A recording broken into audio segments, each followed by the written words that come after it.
Thank you. So I want to show you inversion tape. So this tape is typically used on the pronated foot type. So when you see someone standing in resting calcaneal stance position, their heel bone or their calcaneus is everted, and they generally have a bit of lowering through the medial arch, and this tape is going to help control against pronation.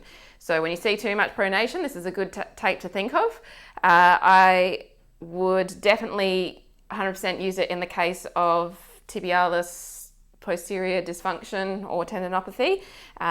It's usually a condition that needs offloading straight away with orthotics, but it takes a little bit of time to get the orthotic to the client, and this would be a great tape in the interim to offload as best you can as a temporary measure. The other scenario is when someone's got pain in various areas of the foot and you're just playing around with changing the load in the foot and how the patient responds to it. So you put inversion tape on them, get them to go for a walk. Did that feel better? Great. If it didn't, try eversion tape the other way around, which I'll show you in another video, and then choose whichever one works better, and that's sort of your answer of how you want to offload the foot. And then once you've worked that out, you can get the client to try the taping for a few days, and if they have a positive response, it's a fair indicator to go ahead with orthotic therapy, because what we do with the tape is essentially what we can control in an orthotic as well. So the beauty about this tape is that it sort of does two things at once.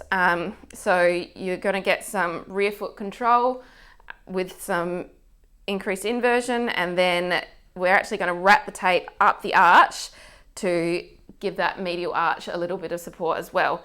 So a really common tape often used is the moccasin taping through the whole arch, sort of mimicking the plantar fascia and giving some medial arch support, but you don't get the rear foot control with that tape. So that's why I love this one so much. Also uses a lot less tape than the moccasin taping.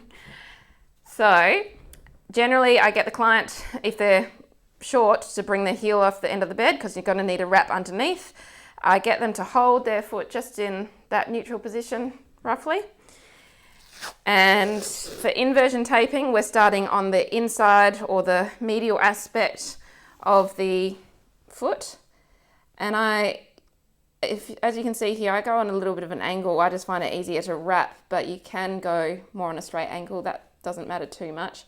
So fixating it to the medial aspect, then you're wrapping it around the heel, and I'm definitely coming down on an angle on this other side, and then up through the arch. Now this is my little tactic that I've developed here. Doing this with the roll of tape helps me measure it, pull the tension, stop it from getting wrinkled. But what I do here is I actually undo that little bit just to pull it a little bit tighter and come up through there. And I'll usually repeat this tape with a second layer, depending on body type. If I had a small child, one layer of tape would be enough. But once you're getting into teenagers and adults, at least 2 layers. And some people who, if they're, quite a tall person, big foot, you're probably going to need 3 layers. So you can play around with that.